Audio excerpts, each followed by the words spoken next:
So what I'm providing is a modified version of some presentations I've given on some research I conducted with preschoolers and iPads.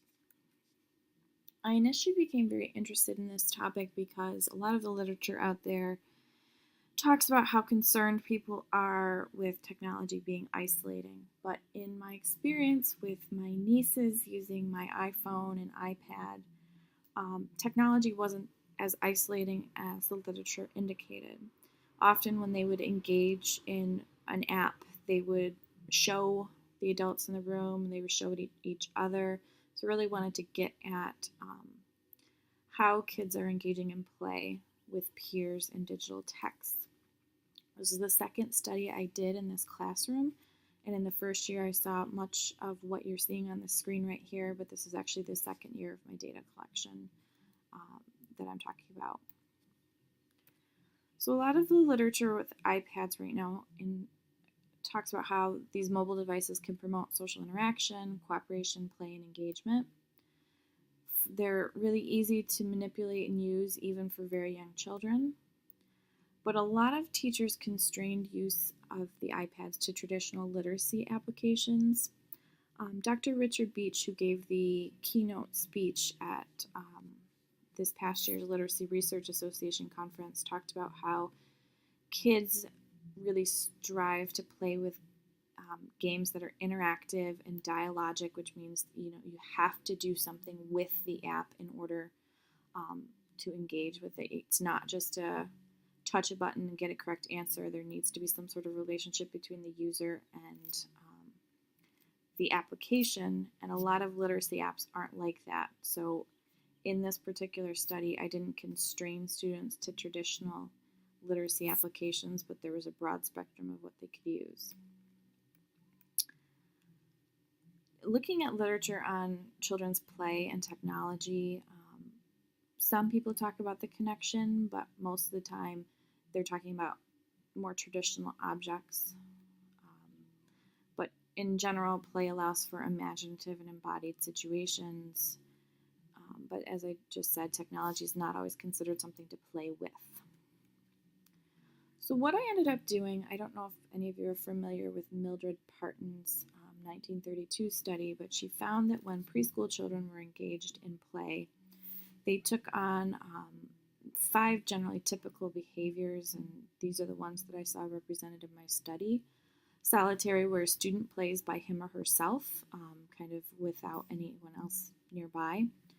Parallel play, where students are engaged with similar toys next to one another, but aren't necessarily engaged with one another.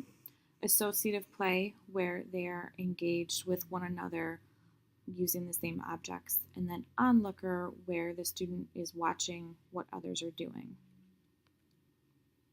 In my particular study, I looked at one particular day because of how I looked at this, though this particular day was representative of others, and found that there was a very limited amount of time where kids were playing solitarily with no one else around them. There's only 2 incidents in about 4% of the time of the day. But really more interesting was the parallel play, which is about 19%, and then associative play. And I'm not going to focus on the times where there was an onlooker, but those were also pretty frequent. A lot of those onlooker times, however, were kids waiting for a turn on the iPad. So in this particular moment, I have 2 students sitting next to one another playing different applications, and really the little boy with the green striped shirt is very interested in having this other student play with him at times, but the other student doesn't seem to want to engage. Oh my goodness, can you touch the ground after you jump in front? Let's see. Oh my goodness. Yeah! Today do tiger. So you can see in these couple of moments, the young boy is trying to engage Ethan in the gray shirt with what he's doing because he's particularly excited. This is an app that he played frequently in the classroom, and he was trying to share that excitement of the app with someone else. But the other little boy, Ethan, was not terribly engaged at that moment in that idea. Um, in looking at a longer play transaction, which lasted about 10 minutes between these two students, there were a couple of different ways they engaged with one another. There were times when they worked individually on their own and they didn't converse. This only happened for maybe about 30 seconds throughout the entire 10 minutes. Then there was conversations that were completely unrelated. In this particular instance, she's covering her face with a hat, and they talked about that for a few minutes. There were sometimes when they would discuss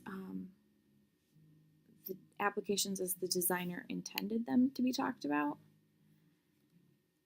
And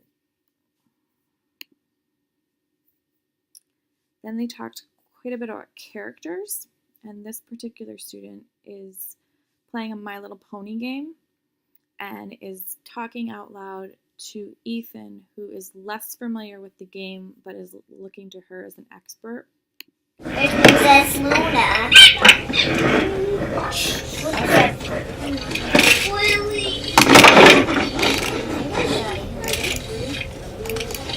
That's Princess Luna. She turned into Nightmare Moon. So I'm going to play this for you one more time, but if you notice, his attention is completely on her iPad the entire time, despite the fact that, I don't know if you could see it, but in his lap he has his own iPad that he could be playing with. So really look at the focus of their attention. It's Princess Luna.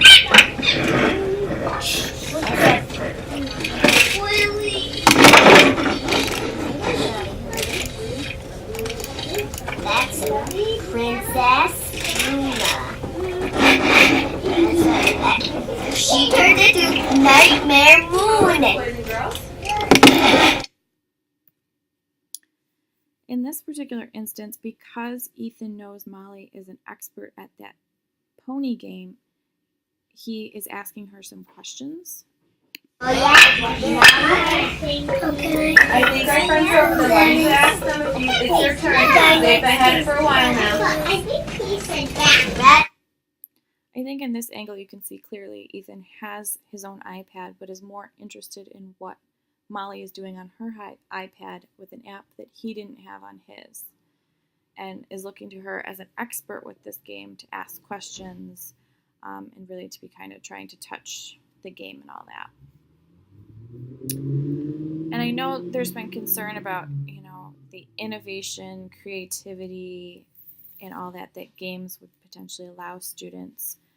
But in this particular instance, it's a small example of something that these two students created, which was their own game in relation to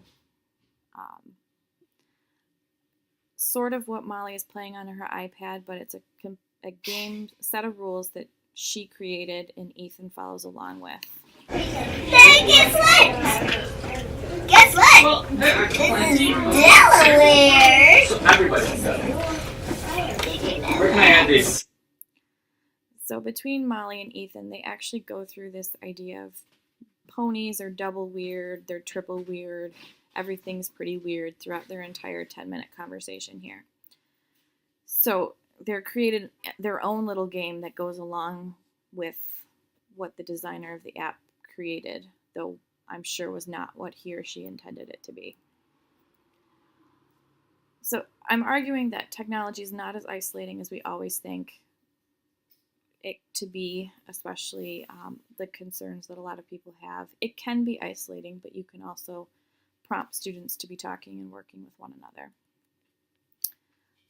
Even though this was based on a coding scheme determined in 1932, it seems very similar that this device can be used kind of in that same frame of a toy as what was found in 1932. And so that really leads me to talk about how iPads can mediate play and be an object to help mediate this play between students. So while I'm saying that, I also recognize that a lot of teachers don't necessarily allow this, and our interest in using devices like the iPad is to do things that are educational. But I would encourage you to think a little bit broader about how you can be engaging in literacy events with iPads that may not always have to be playing a math game or a literacy game. What other options are there for you out there?